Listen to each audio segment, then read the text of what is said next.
नमस्कार, आप देख रहे हैं हल्ला बोल। आपके साथ मैं हूं अंजना ओम कश्यप। 2024 के लिए जो देश में जंग छिड़ी है उसमें आज की सियासत सबसे ज्यादा अडानी मामले पर और बीबीसी रेड्स के इर्द गिर्द घूम रही है।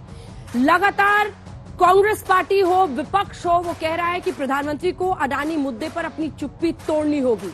वहीं अगर आप भारतीय जनता पार्टी को देखें तो वो बार बार इसे विदेशी साजिश के तौर पर कहते आए हैं, लेकिन अब अमेरिकी बिलियनर जॉर्ज सोरोस ने जो कहा है उसको लेकर बीजेपी हमलावर हो गई है। जॉर्ज सोरोस ने ये कहा है कि अडानी मसले पर सरकार को अपनी चुप्पी तोड़नी ही होगी, जवाब देना ही होगा और इसी के साथ लोकतंत्र की वापसी हिंदुस्तान में होगी। बीजेपी कह रही है, देखिए हम तो कह ही रहे थे विदेशी ताकतें हैं इसके पीछे जो ये सुनिश्चित करेंगे कि उनके चुने हुए चुनिंदा लोग ही देश में शासन कर सके। वहीं दूसरी तरफ जयराम रमेश ने कांग्रेस पार्टी की तरफ से साफ और स्पष्ट शब्दों में ये कहा है कि हम नेहरू की विरासत की सियासत करते हैं और उसमें हम ये नहीं मानते कि कोई भी विदेशी ताकत ये तय कर सकेगा कि हिंदुस्तान में कौन सत्ता में आएगा। आज इसी पर करेंगे हल्ला बोल। तालियों के साथ आप सभी का बहुत बहुत स्वागत, क्योंकि आज यहाँ पर लोग जो मौजूद है उसमें युवा भी हैं और बुजुर्ग लोग भी हमारे साथ हैं जो बहुत सारे प्रश्न करेंगे। आप पैनल से आपका परिचय करा दें। सुधांशु त्रिवेदी, राष्ट्रीय प्रवक्ता, सांसद, भारतीय जनता पार्टी के, तालियों के साथ स्वागत कीजिए। अनुमा आचार्य जी हमारे साथ जुड़ रही हैं, तालियों के साथ स्वागत कीजिए, प्रवक्ता है कांग्रेस पार्टी की। Doctor Ajay Alok political analyst के तौर पर हमारे साथ जुड़ेंगे और डॉक्टर नवल किशोर हमारे साथ प्रवक्ता आरजेडी की इस चर्चा में शामिल होंगे। लेकिन इससे पहले कि हम आगे बढ़े, आइए आपको सुना देते हैं, दिखा देते हैं और ये समझ भी लीजिए कि आखिर अमेरिकी अरबपति जॉर्ज सोरोस ने क्या कहा है और क्यों बीजेपी हमलावर हो गई है और कैसे ये बहस अडानी के मुद्दे पर देश की संसद में बजट सत्र में चली है। जॉर्ज सोरोस का ये ऐलान कि वो हिंदुस्तान में मोदी को झुका देंगे, हिंदुस्तान की लोकतांत्रिक ढांचे से चुनी हुई सरकार को ध्वस्त करेंगे, उसका मुंहतोड़ जवाब हर हिंदुस्तानी को देना चाहिए। अडानी को लेकर शुरू हुई सियासी लड़ाई अब अमेरिकी कारोबारी जॉर्ज सोरोस तक पहुंच गई है।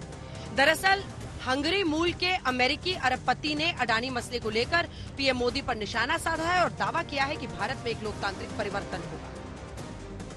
Modi is silent on the subject, but he will have to answer questions from foreign investors and in Parliament.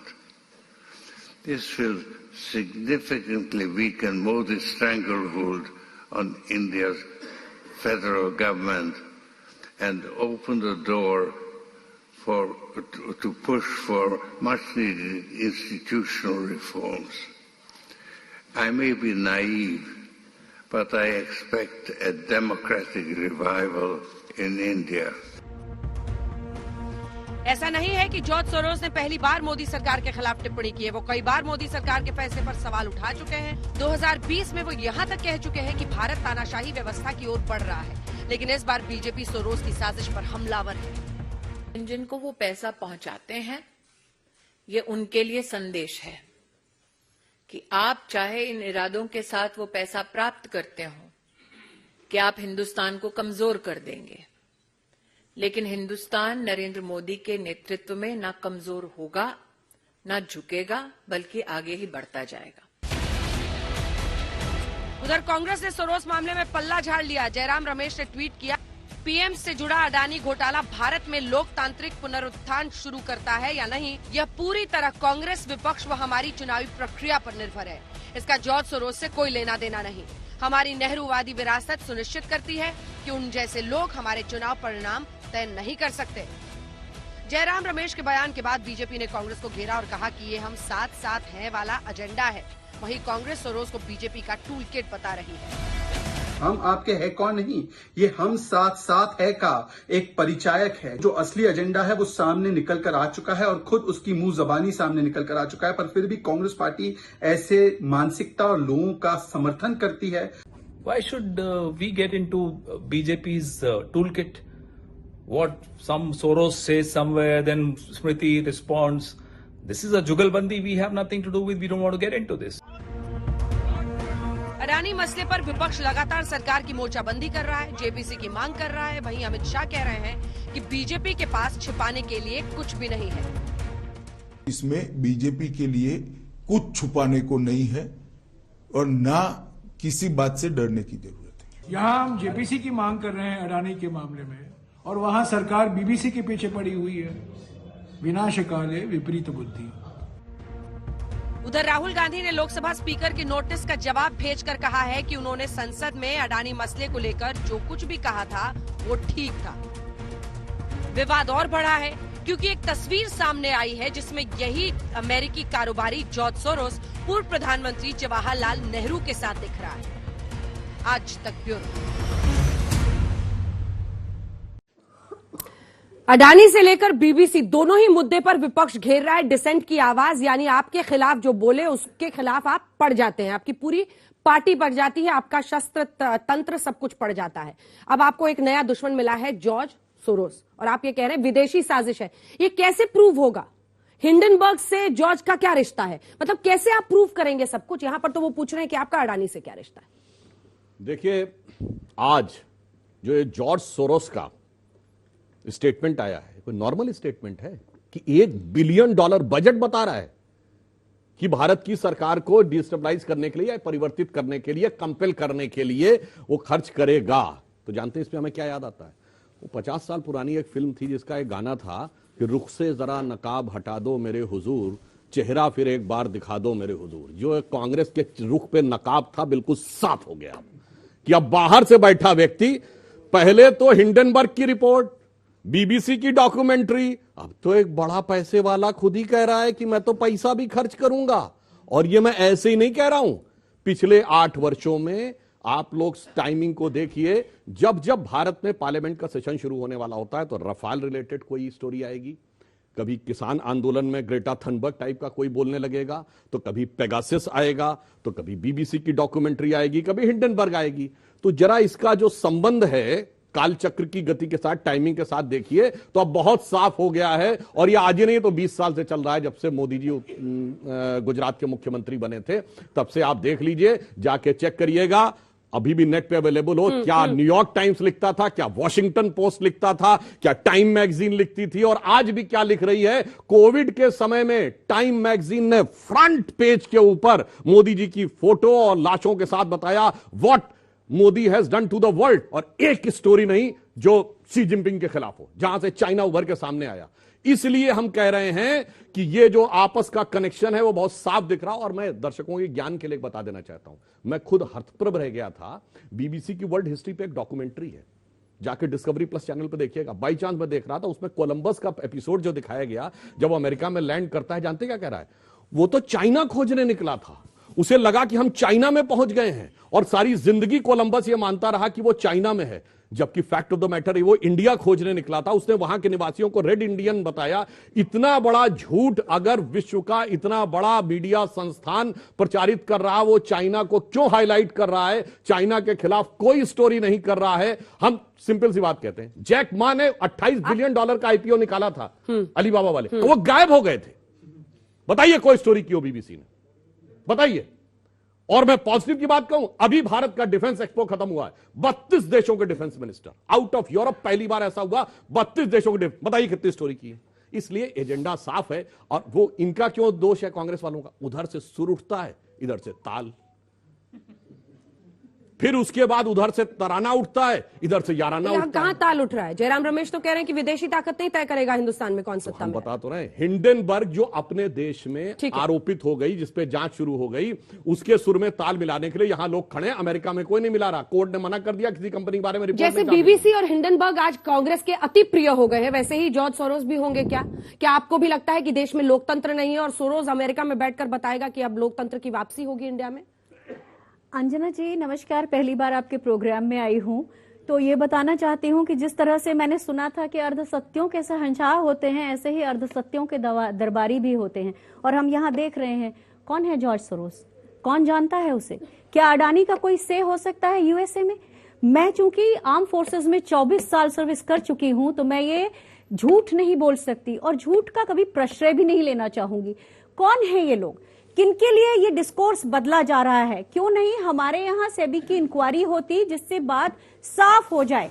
क्यों एक नई नई चीजें आती हैं? आज सुबह से मैं देख रही हूँ, आज दोपहर बाद से एक और चीज शुरू हुई है जिसमें हिंदू राष्ट्र बनाम लोकतंत्र की लड़ाई हो रही है। इन सब चीजों की जरूरत क्या है? हम सीधे सीधे अडानी पर एक इंक्वायरी मांग रहे थे। जब भी इस तरह की कोई बात होती है, जब कोमल शर्मा होती है, जब नुपुर शर्मा होती है, इन सब को पीछे करने के लिए डिस्कोर्स बदले जाते हैं। जब हम सवाल पूछते हैं कि चीन हमारी सरहदों पे क्यों बैठा है, क्यों आप $100 बिलियन का व्यापार कर रहे हैं उसके साथ, उस समय ये डिस्कोर्स बदलते हैं। कौन है जॉर्ज सोरोस? कौन है जॉर्ज सोरोस? बताइए मुझे। अमेरिकी बिलियनर। क्या करेंगे हम उसका हमारी लोकतंत्र से क्या ताल्लुक है? क्यों ये डिस्कोर्स बदलने की बात क्या होती है? स्मृति ईरानी ने प्रेस कॉन्फ्रेंस डिस्कोर्स बदलने के लिए की है? जवाब दीजिए। प्रिंसटन से लेके कैम्ब्रिज तक तो जाके भाषण देते हैं भारत की अर्थव्यवस्था के बारे में। आज की न्यूज देखिए, राहुल गांधी फिर विदेश जा रहे हैं और वहां तय कर लीजिए वहां की विदेश जाने से क्या मतलब है इसका? हम कह रहे हैं, अभी तो भविष्यवाणी कर रहा हूं हाँ। कि वहां जाके देखिएगा, भारत की अर्थव्यवस्था पे ज्ञान देंगे आके, फिर कहेंगे कौन है विदेशी, हमसे क्या मतलब है। इसलिए हम पूछना चाहते हैं, बीबीसी के पक्ष में आके कौन बोला? हम तो नहीं बोले। अगर हिंडनबर्ग की रिपोर्ट जो कि उसके देश में प्रतिबंधित हो गई है, अगर कांग्रेस ने मुद्दा नहीं उठाया होता तो हम मुद्दा नहीं बताते। इसलिए मैंने बोला पेगासस पे ये बोले हैं, रफाल पे ये बोले हैं, ग्रेटा थनबर्ग पे ये बोले हैं, हमेशा चीजों के ऊपर। और जो बोले हैं वो कितना सच बोले हैं। राहुल गांधी जी ने रफाल के बारे में कहा था फ्रांस के राष्ट्रपति को कोट करते हुए कि उन्होंने मुझे निजी चर्चा में ऐसा ऐसा कहा, शाम होते होते फ्रांस की सरकार का खंडन आ गया कि ना ऐसी कोई बात नहीं हुई थी। ठीक है, अब जवाब रफाल के बारे में बोलना चाहती हूँ। लॉजिस्टिक्स ऑफिसर रही हूँ, 24 साल मेरा काम इसी परचेज से जुड़ा हुआ रहा है। केवल राफेल नहीं, उसके अलावा रशियन इक्विपमेंट भी और उसके स्पेयर पार्ट्स भी। बहुत साफ बात बताती हूं, हमें 136 जहाजों की जरूरत थी। 2001 में एक मिराज 2000-5 की डील कैंसिल कर दी गई और उसके कैस्केडिंग इफेक्ट के कारण राफेल का सौदा देर से हुआ। एचएएल को बनाने के लिए राफेल को डासो एविएशन को प्रॉब्लम थी और इसलिए वो देर से हुआ। लेकिन जब बीजेपी सरकार ने उसका सौदा किया तो वो 3 गुना ज्यादा प्राइस थी और उसके अलावा एयरक्राफ्ट कम थे। 1947 से लेकर 2014 तक हमने 1500-1600 जहाज खरीदे, अपनी वायुसेना को देश की चौथी सबसे बड़ी वायुसेना बनाया। लेकिन 36 राफेल खरीदकर, महंगे दामों पर खरीदकर और उसके बाद 6 तेजस खरीदकर ये सरकार हमें बताती है कि हमने देश को मजबूत बनाया है। अंदर अग्निवीर लाके आपने देश की सेना का सत्यानाश किया है, यहां हमारे युवाओं को बेवकूफ बनाया है। कोई फ्रेंचाइजी नहीं है आपकी देशभक्ति की, राष्ट्रभक्ति की फ्रेंचाइजी नहीं है। और बीजेपी वाद है इनका, राष्ट्रवाद नहीं है। बीजेपी वाद है आपका, राष्ट्रवाद नहीं है। जवाब दीजिए छोटा सा, उसके बाद मैं आ रही हूं आप दोनों के पास। 6 तेजस खरीद के, तेजस इंडिजिनस है भाई, तेजस खरीदा नहीं गया है, तेजस बनाया गया है भारत के द्वारा, वो स्वनिर्मित है देश में। अब दूसरी बात हम कहते हैं, चलिए इन्होंने कहा 2004 से 14 के बीच, 2004 से 14 के बीच में कोई खरीद नहीं हुई। और ये बात सही है कि राफेल का फाइनलाइजेशन इनके जमाने में हो गया था और रक्षा मंत्री ने दोबारा कह दिया कि प्रोसेस को फिर से कर लिया जाए एक्सेप्ट करने के बाद, इसलिए इतनी देर लगी। और जो इन्होंने बात कही, हम तो सिर्फ ईमानदारी से एक बात कहना चाहते हैं, ये बताएं इनके जमाने में एलसीए प्रोजेक्ट शुरू हुआ था, कितने साल लगे थे उसको होने में, बताएं। और अगर इतना एयरफोर्स की बात, तो ये भी बताना चाहता हूं, कहेंगे पुरानी बात थी, 47 में चाइना के पास एयरफोर्स नहीं थी, हमारे पास थी 32 से। अगर हमने एयरफोर्स का यूज किया होता तो 62 का दौर कुछ और होता, मगर अफसोस हमने कहा खिलौने बनाएंगे, शांति के मसीहा बनेंगे, इस कारण से यह स्थिति हुई। अगर एयरफोर्स की जो ताकत थी वो ठीक है, इस पर एक छोटा सा जवाब जिसके बाद मैं मेहमान। अंधेरे से डरे हुए लोग, खौफ से भरे हुए लोग करते हैं सरहदों की बातें, ये घर में घुसे हुए लोग। बस आपने छोटा सा कहा तो छोटी बात कर दी, बड़ी बात भी करना चाहती हूँ। मैं लौट रही हूँ आपके पास। हाँ, घर में कौन घुसा हुआ भाई? आप लोग घर में घुसे हुए लोग हैं और आप ये बताना चाहते हैं कि आप राष्ट्रवाद की बात करते हैं, राफेल की बात कर रहे थे, आप राफेल की बात कर रहे थे। आप सुन लीजिए कि इस सरकार ने पिछले 8 सालों में, 9 सालों में सिर्फ 36 और 6 जहाज खरीदे हैं, जबकि पहले हमारा रिकॉर्ड रहा है हम 25। लेकिन अनुमा जी, जनता ने क्यों नहीं विश्वास किया राहुल गांधी पर? वो तो चौकीदार चोर है तक का नारा दे रहे थे इसी राफेल पर 2019 में, मुंह की खानी पड़ी। क्यों? छानबीन करवाइए, सच में छानबीन करवाइए। किसी बंधे हुए क्लोज्ड एनवेलप में उसकी रिपोर्ट नहीं आना चाहिए, ये बहुत जरूरी है। एक लाइन में सर, इन्होंने सिर्फ ये कहा तो डरा हुआ क्या होता है। इनके जमाने की बात करूं, अपने नहीं।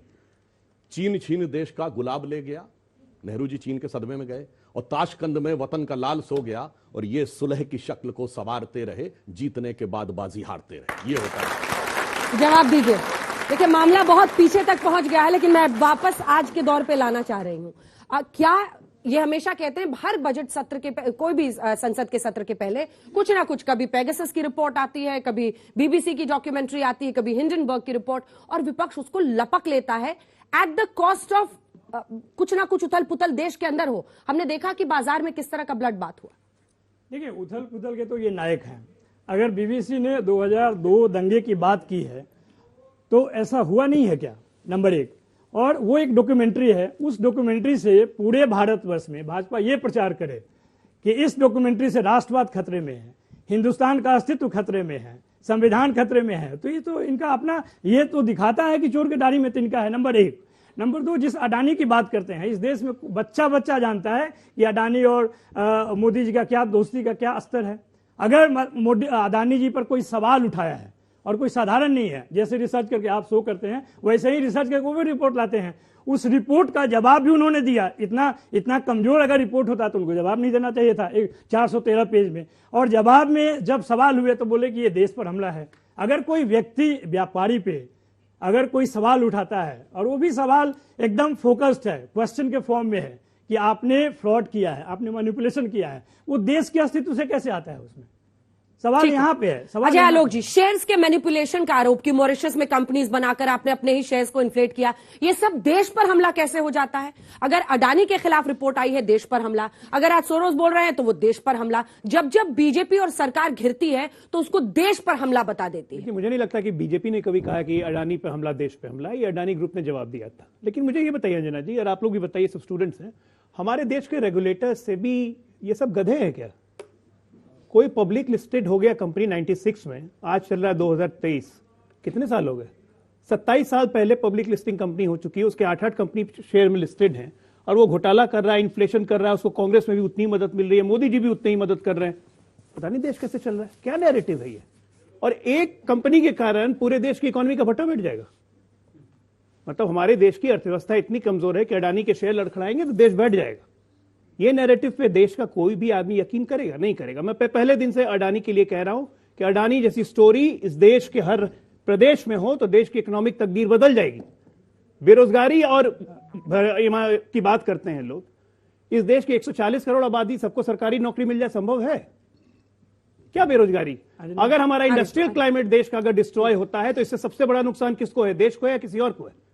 समस्या है कि अपनी राजनीतिक रोटी सेकने के लिए अगर आप इंडस्ट्रियल क्लाइमेट को राजनीतिक चश्मे में उतारने लगेंगे तो बड़ा दिक्कत हो जाएगा। इंडस्ट्रियल क्लाइमेट को राजनीतिक चश्मे से उतार रहे हैं ताकि मतलब अडानी आखिरकार दूसरे नंबर के उद्योगपति बने, ये अच्छी बात होनी चाहिए ना। आप लोग तो इस पर छाती पीटने लगे। नहीं, जब वो दूसरे नंबर पे थे तब तो छाती नहीं पीटते थे।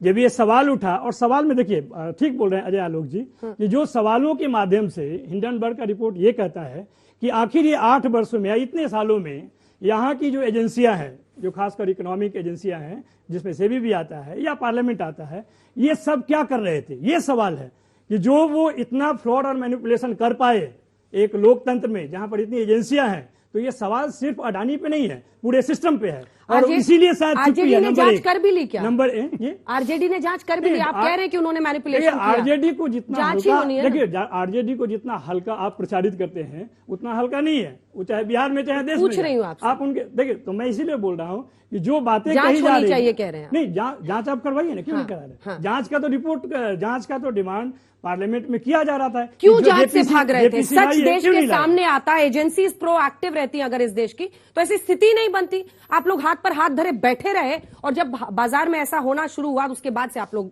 प्रकट हुए। क्यों? जो बात अभी अजय आलोक जी ने कही थी, हमारे देश की LIC, हमारे देश की सेबी, हमारे देश की securities and exchange board of India, जो वर्ल्ड में सबसे प्रोफेशनल बॉडीज में से एक मानी जाती है। मैं स्वयं कई बार विदेश में गया हूं। चाइनीज जो काउंटर पार्ट है सेबी का, उसके मुकाबले हमारी बहुत प्रोफेशनल मानी जाती है। पर वो कह रहे हैं जांच की जरूरत नहीं है। जांच की कहां जरूरत है वो मैं बता रहा हूं आपको। ये हिंडनबर्ग कंपनी पे अमेरिका में क्यों प्रतिबंध लगा? वो शॉर्ट टर्म सेलिंग करते थे शेयर बाजार का मैनिपुलेशन का। शॉर्ट टर्म सेलिंग ये होती है कि मैंने 100 रुपए का शेयर है, हमने आज खरीदा, मैं खरीदूंगा 1 हफ्ते के बाद, मगर कंपनी से कमिटमेंट है कि आज का रेट देना पड़ेगा। अगर मान लीजिए 1 हफ्ते के बाद वो 120 रुपए का हो गया तो कंपनी को 20 रुपए का फायदा, 80 रुपए का हो गया तो आपको फायदा। हिंडनबर्ग ने अपनी शेल खरीदे कि नहीं शेयर ये बताए, और कितने शेयर खरीदे अडानी के, उसके बाद स्टोरी की और करोड़ों करोड़ रुपए कमाए। और ऐसा अरे कुछ आप बोलेंगे, कुछ वो बोलेंगे, जांच की बात है ना प्रभु। सुनिए तो मैं उसी पे तो आ रहा हूं। प्रभु तैयार नहीं है। अरे मैं बात तो सुनिए, जब उसने करोड़ों करोड़ कमाए, क्यों कमाए? कि स्टोरी पे कभी शेयर मार्केट नहीं गिरता, अगर पार्लियामेंट में हल्ला नहीं मचा होता। मैं फिर बात बता रहा हूं, पार्लियामेंट के समय में हुआ, और वो करोड़ों करोड़ कमवाने में बहुत बड़ा रोल रहा विपक्ष के इस हल्ले का। और इसीलिए अमेरिकी कोर्ट ने प्रतिबंध लगा दिया है कि वो किसी कंपनी के बारे में स्टोरी नहीं लिखेगा क्योंकि खुद शॉर्ट सेलिंग करता है। अरे तो यही जांच करा दीजिए ना। नहीं, हिंडनबर्ग ने विपक्ष के किस नेता से बात की? आपने कितने मेरे मुंह की बात छीन ली। हाँ बताइए ना, उसी बिंदु के ऊपर आ रहा था। बताइए। मैं अपने विपक्ष के सम्मानित लोगों से पूछना चाहता हूं कि ये भारत के कानून का एक क्लॉज बताएं जिसके तहत कोई ऐसी कंपनी जो भारत में काम ही ना करती हो, विदेशी कंपनी को भारत की कोई जांच एजेंसी जांच के लिए बुला सके और जेपीसी जांच के लिए बाध्य कर सके। ये कोट कर दे, मैं बता देना चाहता हूं। इसी कारण से शायद बाल बुद्धि शब्द को भारत की कुछ राज्य विधानसभाओं ने असंसदीय घोषित कर दिया है। सो तो जुमले को भी कर दिया है। सवाल सर, मेरा क्वेश्चन आपसे नवल किशोर जी, जैसा आपने अडानी की बात की, आपकी जब सरकार थी आरजेडी की, तो जंगल राज था। जितने भी उद्योगपति आते थे बिहार में, उनको मार के भगा दिया जाता था। अभी वर्तमान में जो स्थिति है आप लोग की गठबंधन, उसके बावजूद भी फैक्ट्रीज नहीं आई। तो आप जो अडानी की बात करें, तो क्या आपको नहीं लगता कि अगर आपके बगल का ही राज्य उत्तर प्रदेश, यहाँ पे उद्योगपति आए, उत्तर प्रदेश कितना आगे चला गया, लेकिन बगल में राज्य आपका बिहार है, वहां पे जंगल राज था, जातीय सेनाएं बनी, नरसंहार हुए, तब भी युवा त्रस्त था और आज भी युवा त्रस्त है। इस पे आप क्या कहेंगे? ठीक है, आपके अनुसार ये है कि 2005 तक इसलिए वहां पर निवेश नहीं हुए क्योंकि आरजेडी थी और आरजेडी के लोग लाठी से उनको भगा देते थे। 2005 से लेकर लगातार 13 साल बीजेपी उस शासन सत्ता के साथ रही। आप बताइए कि किसने निवेश किया वहां पे? बीजेपी नहीं, नीतीश कुमार। नहीं, आप देखिए, बीजेपी नहीं, सत्ता का पूरा फायदा इन्होंने उठाया। अच्छा, पूरा उठा लिया। कोई बैठने नहीं देता था बिहार में। नीतीश कुमार के सहारे वहां पर पैर जमाए, ये अजय आलोक जी भी मानेंगे। उनको भी खारिज करने में 2 मिनट नहीं लगाते हैं। इतने मान्यवर जी। आपके पूरे 15 साल के आरजेडी शासनकाल में नेता प्रतिपक्ष किसका था, भाजपा का या जदयू का? बताइए। लेकिन आपकी संख्या तो आप कैसे कह रहे हैं हमारे हम कम थे? अरे सुनिए ना पहले, आपका पूरे टाइम लीडर ऑफ अपोजिशन हमारा था, हम बड़ी पार्टी थे भाई। बोला कि हमारा चीफ मिनिस्टर बने। आप कह रहे थे हम नीतीश कुमार के सहारे उठे। नहीं, सवाल का जवाब दीजिए। पिछले 30 साल आप नीतीश कुमार के पिछलग्गू बन के क्यों सरकार चलाते रहे, ताकि बाद में आपको कुछ रिस्पॉन्सिबिलिटी ना लेनी पड़े?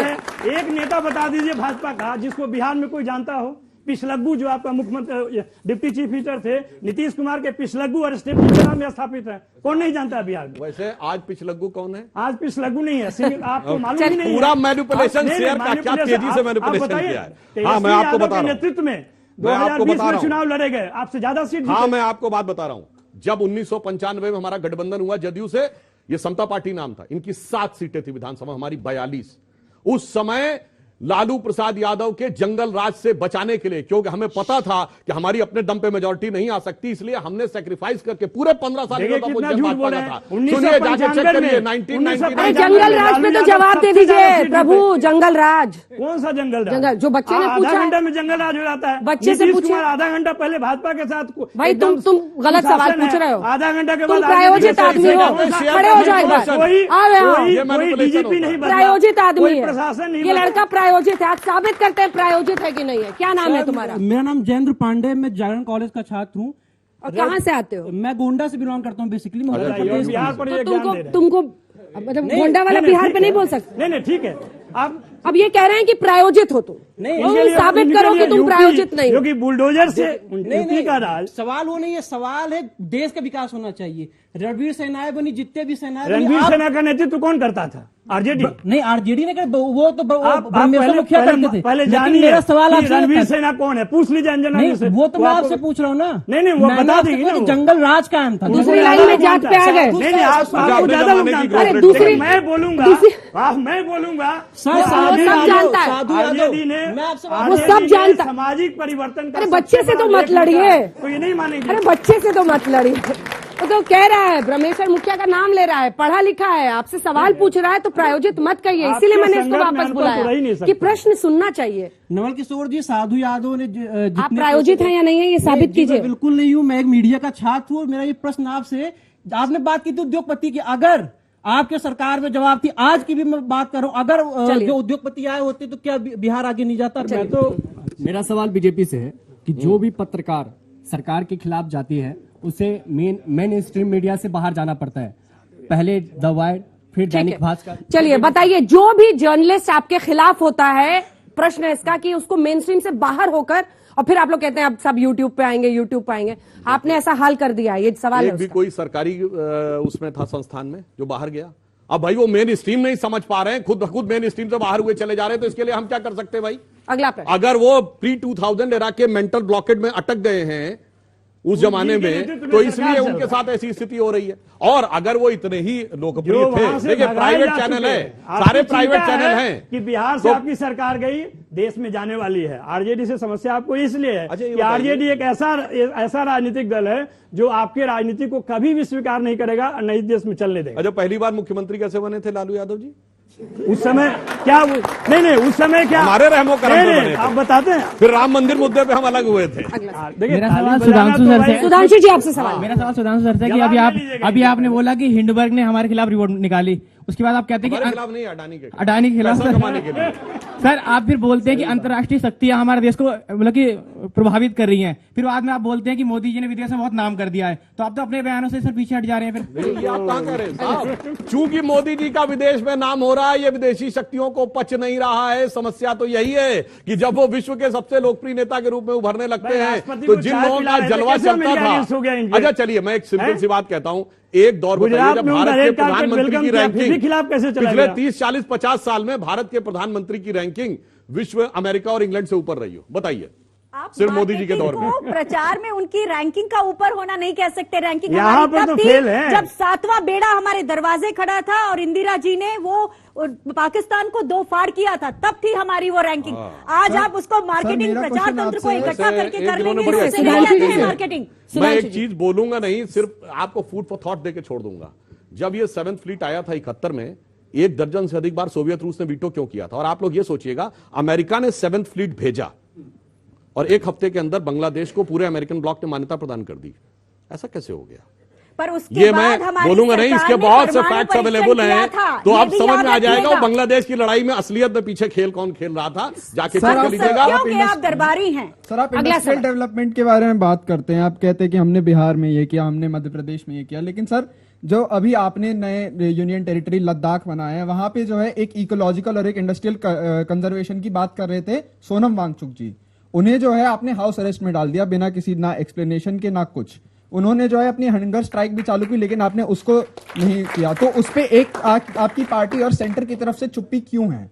देखिए, लद्दाख को सबसे पहली बात हमने यूनियन टेरिटरी बनाया जो लद्दाख की पीढ़ियों से मांग थी, और उनके विषय के ऊपर जो उनके सांसद हैं वो जो मुखरता से बात रखते हैं, हमने पूरी की। लद्दाख को अलग एक यूनिवर्सिटी दी है जो इकोलॉजिकल और इसके इम्बैलेंसेस वाले विषय के ऊपर वहां पूरी रिसर्च करेगी। तो हमने लद्दाख को जो दिया है, अगर आप देखें तो जिस समय हमने यूनियन टेरिटरी बनाया था, जरा वहां के दृश्य देखिए, लद्दाख वालों में कितनी खुशी थी। अन्यथा एरिया में वो लगभग कश्मीर के बराबर है। आपसे पहले आप लोग जम्मू कश्मीर को हमने कब लद्दाख का नाम सुनते थे? बताइए, किसी को ध्यान रहता था? मैम मेरा सवाल आपसे है कि आपने राष्ट्रवाद और इन सब चीजों के आप कहिए कि आप सर्विसेज में भी रही हैं, लेकिन मैम आप ही की पार्टी के लोग जब आर्मी चीफ को सड़क का गुंडा और जनरल डायर कहते हैं, तो कहाँ मैम फिर चुप हो जाती है? एक बात मैं आपको बताती हूँ, हम फौज के लोग कभी भी राजनीति की बातें नहीं करते हैं जब तक हम सर्विस में रहते हैं, जब तक हम यूनिफॉर्म में रहते हैं। जो सरकार कहती है उसकी लाइन टो करना हमारी जिम्मेदारी होती है। ऐसे समय में आर्मी चीफ ने कुछ ऐसी बातें कही जो गलत थी। गली का गुंडा जैसा शब्द गलत है, ये नहीं बोलना चाहिए। लेकिन एक और बात आप समझिए कि हमारी सेनाओं का, सेना के लोगों का इस्तेमाल केवल चुनावी कारणों से होता है, ये हमें इसका दुख होता है। आज एक इजरायली किताब जिसका नाम है स्टार्टअप नेशन, उसके कारण हमारे यहाँ अग्निवीर जैसी ऐसी योजना आई है जो हमारी आर्मी को नीचे से तोड़ रही है, हमें कमजोर बना रही है। वो हमें बुरा लगता है, और वो राजनीति जो बीजेपी करती है उससे हमें चिढ़ है। और एक और बात, आखिरी बात, कई बार बीजेपी ये आरोप लगाती है कि सेना पे सवाल पूछते हैं। मेरे एयरफोर्स चीफ ने जब बालाकोट स्ट्राइक हुई थी तो कहा था हमें टारगेट दिया था, हमने उस टारगेट को नेस्तनाबूद किया, कभी संख्या की बात नहीं की। ये राजनीति बीजेपी करती है। अच्छा, उसके बाद पूछा था कि कौवे गिरे थे कि आदमी मरे थे, पेड़ गिरे थे कि बिल्डिंग गिरी थी, 300 थे कि 30 थे, ये बोला था ना। तब जाके अरे आपको कोई कहना बात चाहिए था, करते बात नहीं। खत्म। बात जितनी होती है उतनी होना चाहिए। आप उस पर राजनीति करते हैं, हमारे सैनिकों की, हताहत सैनिकों की फोटो अच्छा। लगाकर आप वोट मांगते हैं। आप लोगों को शर्म आनी चाहिए। आपकी हमने कोई तो- फ्रेंचाइजी नहीं है। अच्छा, ये बताइए बांग्लादेश किसने तोड़ा था? बांग्लादेश कांग्रेस की सरकार थी, श्रीमती इंदिरा गांधी थी, उस समय हुआ था। अच्छा चलिए, पैरा ट्रूपर्स, आप फौज में रही हैं, ये बताइए मुझे ये सर। बताइए मैडम, कि आप फौज में रही हैं, पैरा ट्रूपर्स को किसने झूठ लीड बना किया देंगे? था? ढाका में पैरा ट्रूपर्स को लीड किसने किया था? मेरे ख्याल से उस समय पटनायक जी थे, जनरल जे जे जैकब। जनरल जे जे अब जैकब। सुनिए, तो ईस्टर्न कमांड का चीफ कौन था? जनरल जगजीत सिंह अरोड़ा। बिल्कुल और मालूम उस है समय मुझे। आर्मी चीफ थे जनरल तो सैम उससे मानेक क्या शाह। फर्क पड़ता है? अगर आप नए नए नाम ले देंगे सबके, उससे क्या आप राष्ट्रवादी हो जाते अच्छा, हैं? चलिए। क्या आपने आज चीन जो जब 67 में नाथुला से भगाया था, अंदर देखिए है, इनके जमाने की बोल रहा हूं, इंदिरा जी के जमाने में नाथुला के पास भी अटैक किया था, चाइनीज ने भगाया था। रक्षा मंत्री कौन था? स्वर्ण सिंह थे। नहीं, इससे रक्षा फर्क नहीं पड़ता। सुनिए, आर्मी अगर- चीफ सुंदरम जी थे। इसलिए अगर- मैं कह रहा हूं, अगर- जब अपना अगर- आए तो सब कुछ मैंने किया, देश भी मैंने देखिए, बनाया, देश भी मैंने तोड़ा, सब कुछ मैंने तोड़ दिया। आपके इस सवाल का मैंने जवाब नहीं दिया। इसका अर्थ यह नहीं होता कि आप जो बोलेंगे वो सच है। सच तो यह है कि बांग्लादेश को दो फाड़, पाकिस्तान को दो फाड़ करके जब बांग्लादेश बना था, उस समय फील्ड मार्शल मानेक शाह थे। उन्होंने एक निर्णय लिया था जो कि इंदिरा जी चाहती थी वो 3 महीने पहले वो काम करे, और उन्होंने कहा कि जब तक सेना लॉजिस्टिकली तैयार नहीं हो जाती तब तक हम नहीं करेंगे। तो इस तरह से सेना को उस समय तवज्जो दी जाती थी। आज क्या होता है? आज हमारे जो एक तो बीजेपी की सरकार में नेवल चीफ को सैक किया गया, दूसरे आज हर चीफ डरता है। उसको लगता है कि हमारा जो सीनियरिटी का, वरिष्ठता का क्रम है उसे तोड़ दिया जाएगा। ये सारी चीजें बीजेपी की सरकार सेना का राजनीतिकरण करके कर रही है।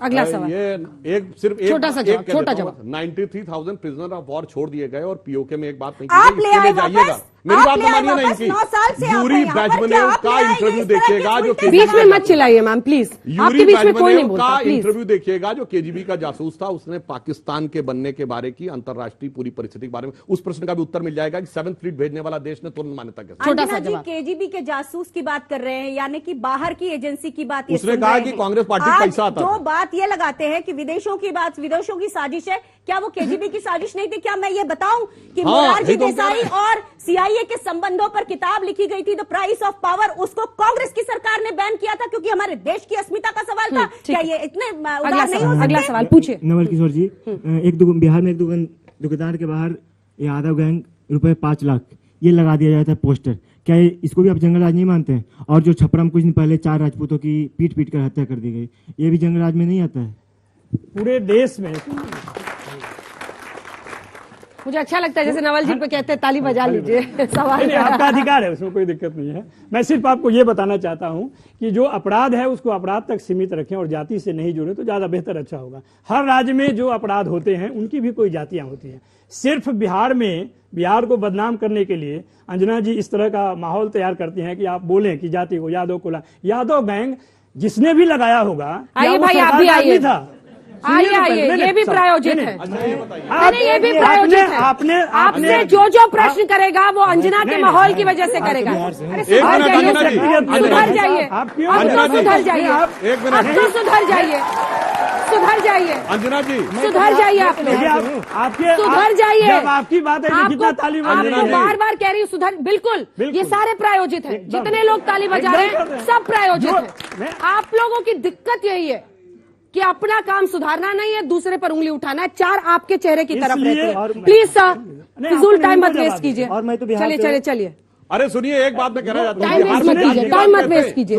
वो बिहार का है, अच्छा प्रायोजित प्रूफ करना है क्या? हमें याद है। कहाँ से पता चला? सुन लीजिए पहले, यादव गैंग किसने लगाया? वो केन हो सकता है आपने लगाया होगा, हो सकता है बीजेपी के आदमी लगाया होगा। आपने सरकार पता, अच्छा सरकार जहाँ पोस्टर लगाने में, दुष्प्रचार करने में बीजेपी और संघ कौन लगवाया है? किसी भी ईमानदार को बेईमान बनाने में ये दिन रात काम करते हैं। क्या बात करते हैं? उन्होंने नवल किशोर जी ने एक बात कहा, जातिवाद कौन लाया? याद करिए, ये फेमस डायलॉग था लालू यादव जी का, भूरा बाल निकाल रहा हूं। ये मुझे ये अगला झूठ है, चार अगला झूठ है, मैं नाम ये अगला झूठ है। मैं चैलेंज करता हूं और आप मैं आपको भी चैलेंज करता हूं। लालू यादव जी ने ये भी कहा था, अब उन्होंने कहा था उनका फेमस, अब आ गया है ललुआ और किसी जाति का नाम लेके कहते हैं अब वो खाएगा बलुआ और हम खाएंगे हलुआ।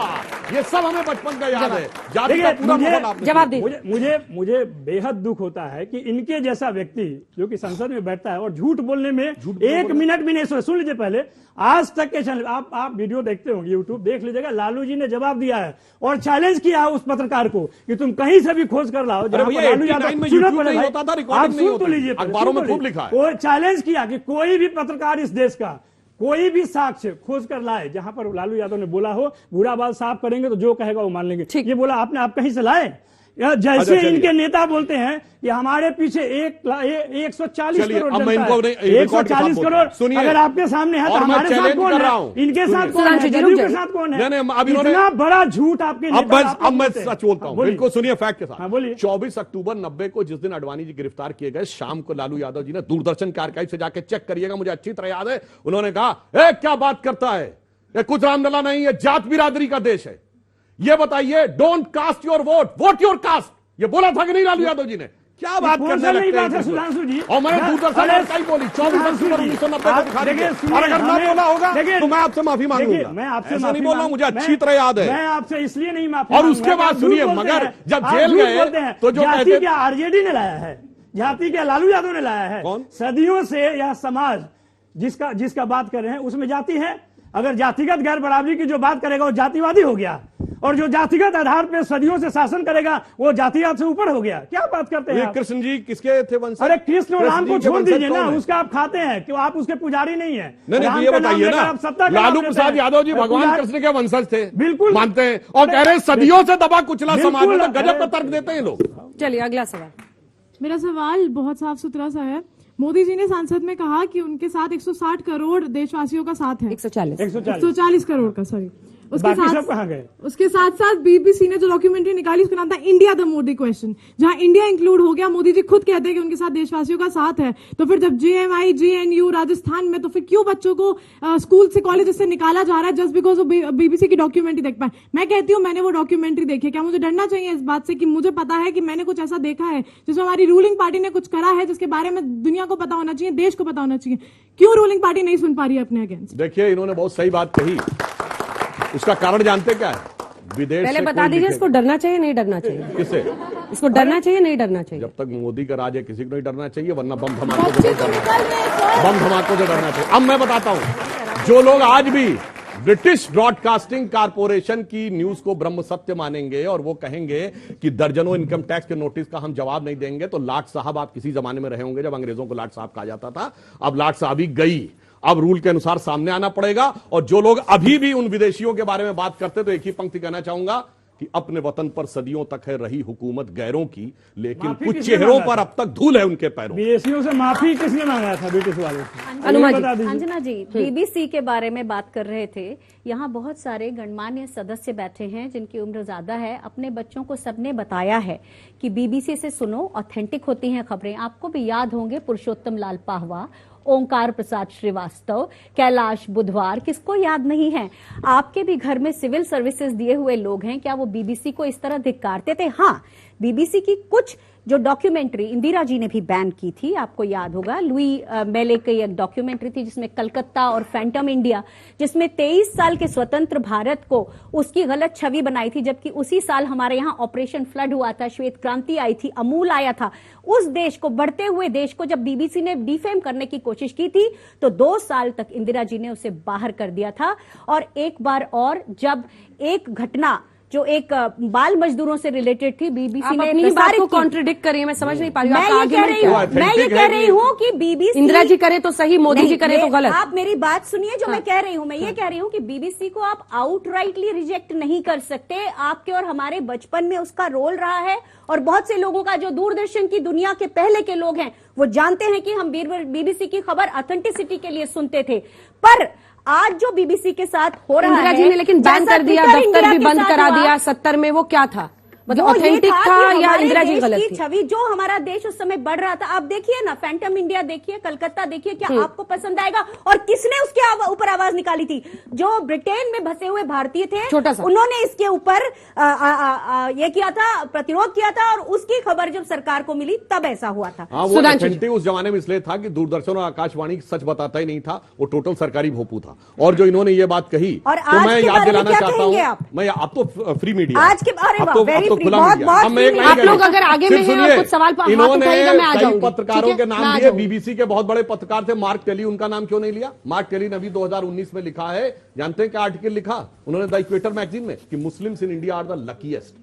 और उसका उन्होंने कारण ये बताया कि मैं 26 साल दिल्ली के निजामुद्दीन एरिया में रहा, जहां सड़क के एक तरफ हजरत निजामुद्दीन औलिया की दरगाह, दूसरी तरफ तबलीगी जमात का ऑफिस था। उन्होंने कहा दुनिया में कोई मुस्लिम देश होता, दोनों एक साथ 26 साल नहीं रह सकते थे, एक ने दूसरे को खत्म कर दिया होता, पर भारत के मुस्लिम लकी हैं। मैं ऐसा मानता हूं, ये बीबीसी का कह रहा है सबसे पुराना संवाददाता, क्योंकि मुस्लिम अपने मजहब में जाए जैसे इबादत कर सकते। एक तरह का डेजा वू है, जब ट्विटर आपके साथ कुछ करता है तो ट्विटर के यहाँ आईटी का सर्वे होता है, उसके बाद बीबीसी पे आईटी का सर्वे होता है, और उसके बाद जैसे चोर की दाढ़ी में तिनका होता है, उस तरह से बीजेपी एक राजनीतिक बयानबाजी करती है, कहती है भ्रष्ट और बकवास कॉरपोरेशन है ये।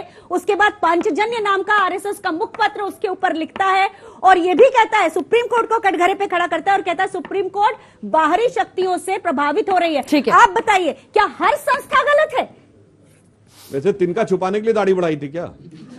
जी जी, पहले आप दाढ़ी जो है, आप जानते हैं दाढ़ी किधर बढ़ी है पहले? नहीं, हमारी तो परमानेंट है भाई, 20 साल से है दाढ़ी। मेरा क्वेश्चन ऑपोजिशन से है कि जब यूके के प्राइम मिनिस्टर ऋषि सुनक जब बीबीसी के डॉक्यूमेंट्री का विरोध कर रहे हैं, तो ऑपोजिशन यहाँ पर बीबीसी के डॉक्यूमेंट्री का साथ क्यों दे रही है? आप एक बात बताइए, क्या बीबीसी की उस डॉक्यूमेंट्री में कुछ ऐसा देखा? मैंने केवल पहला भाग देखा है, मुझे बताइए क्या ऐसा देखा जो पहले नहीं देखा है हमने? वही चीजें हैं उसमें जो, इसीलिए प्रश्न टाइमिंग पर है कि क्यों ऐसे वक्त पर, जब चुनाव करीब है और बजट का सत्र चल रहा था, तब ये होने वाला। वो बीबीसी को हम नहीं जानते ना, वो किस समय क्या शेड्यूल कर रहे हैं। बहुत सी चीजें हैं जो किसी भी समय आती हैं। पेगासस पे जब स्टोरी आती है वो कभी भी आ सकती है। कि कम से कम व्हाट्सएप का जो ग्रुप होता है ना, उसकी खबरों पे ऊपर बात मत किया करिए, क्योंकि वो खबरें वही होती हैं जो हमने कल, कांग्रेस पार्टी ने एक पूरी कॉन्फ्रेंस की है, ओरे नाम का एक ऑर्गेनाइजेशन है जो इसी तरह के फेक्स और बॉट्स करके एक पूरा प्रोपेगेंडा चलाता है। आप में से काफी लोगों ने होमलैंड नाम की एक सीरीज देखी होगी, जिसमें भी ये दिखाया है कि एक फोटो गलत पर्सपेक्टिव में दिखाई जाती है और 19 लोगों का मर्डर हो जाता है। तो इस तरह से इन सब बातों में ना आए, उसको थोड़ा सा और पढ़े सर, मुझे उम्मीद है कि आप मैं साफ कर देना चाहता हूं, बराक ओबामा ने अपनी किताब लिखी है द प्रॉमिस लैंड, जिसमें 2010 की भारत की विजिट में मनमोहन सिंह जी की बात के आधार पर उन्होंने लिखा कि 26/11 के हमले के बाद भारत की सेना एक बड़ी कार्रवाई के लिए तैयार थी, पर मनमोहन सिंह सरकार ने इसलिए कार्रवाई नहीं की चूंकि उनको लगता था कि उससे उपजे वातावरण से भारतीय जनता पार्टी को राजनीतिक लाभ हो सकता है। यह बराक ओबामा की किताब में कोई जाकर चेक कर ले, और इनको आपत्ति है तो बराक ओबामा मुकदमा दायर कर दें। अंजना जी, हम लोग इतनी देर से सुन रहे हैं ये बहस, पिछले 25 मिनट से। आपको नहीं लग रहा है हंसुआ के ब्याह में खुरपी के गीत एक बिहार में कहावत है? 1947 से लेकर अभी तक आगे बात हो रही है 22 की। आज पहली बार इस देश में हो रहा है कि पूरा विपक्ष एक विदेशी मीडिया के लिए, बहुत बढ़िया, मैं इस पे ऑब्जेक्शन नहीं करता हूं, मीडिया की आवाज है, सपोर्ट कीजिए। लेकिन वही मीडिया जब लिखता है नेशनल हेराल्ड केस में कि there were 2 son-in-laws of this country, one son-in-law who fought with his own फादर-इन-लॉ, अपने ससुर से लड़ गए थे LIC घोटाले के लिए, वो फिरोज गांधी थे। दूसरे son-in-law हैं, उन पर एक्यूजेशन है स्कैम्स का। तो क्या हम ऐसी मीडिया को क्यों सपोर्ट करेंगे? जस्ट फिर मैं कह रहा हूं, राजनीतिक चश्मे से किसी चीज को सपोर्ट करना देश का अपमान होता है। आज बीबीसी अगर प्रधानमंत्री पे कोई एलिगेशन लगा रहा है 20 साल पहले की बात के लिए, जिस पर हमारा सुप्रीम कोर्ट उनको क्लीन चिट दे चुका है, फिर ऐसे मीडिया की बहस भी हम क्यों करें? इस देश में अपमान है ये देश का। आखिरी सवाल जो ले रही है, 2 लाइन का जवाब। क्या अडानी सबसे बड़ा मुद्दा रहेगा आपका? अडानी, बीबीसी 24 का प्लान क्या है कांग्रेस पार्टी का? और अगर अनएम्प्लॉयमेंट है तो आपका एम्प्लॉयमेंट पे क्या विजन है? देखिए, महंगाई, बेरोजगारी, भ्रष्टाचार, महिलाओं पर बढ़ता अत्याचार, विलुप्त होती कला और कलाकार, महंगाई की भरमार, जनता का हाहाकार, केवल दोस्तों पर एतबार, उन्हीं से प्यार, यही है आडंबरपूर्ण बीजेपी सरकार। जवाब दीजिए। देखिए, इनका आडंबर जानते क्या है? वो 7 समुंदर पार में तेरे पीछे पीछे आ गई। सारी मीडिया विदेश की कांग्रेस पार्टी के साथ आती चली जाती है। इसलिए हमारे इनके विजन में यह अंतर है कि इनको 2047 तक अपने अपने परिवार की स्थिति मजबूत करनी है। हमें 2047 तक वहां पहुंचाना है भारत को, जहां के लिए कहूंगा अरुण गगन पर महाप्रगति का अब ये मंगल गान उठा, करवट बदला अंगड़ाई ली सोया हिंदुस्तान उठा। बहुत बहुत धन्यवाद आप सभी का हमारे साथ इस चर्चा में शामिल होने के लिए। यहीं पर इस बहस का अंत करते हैं। देश दुनिया की बाकी खबरों के लिए आप देखते रहिए आज तक।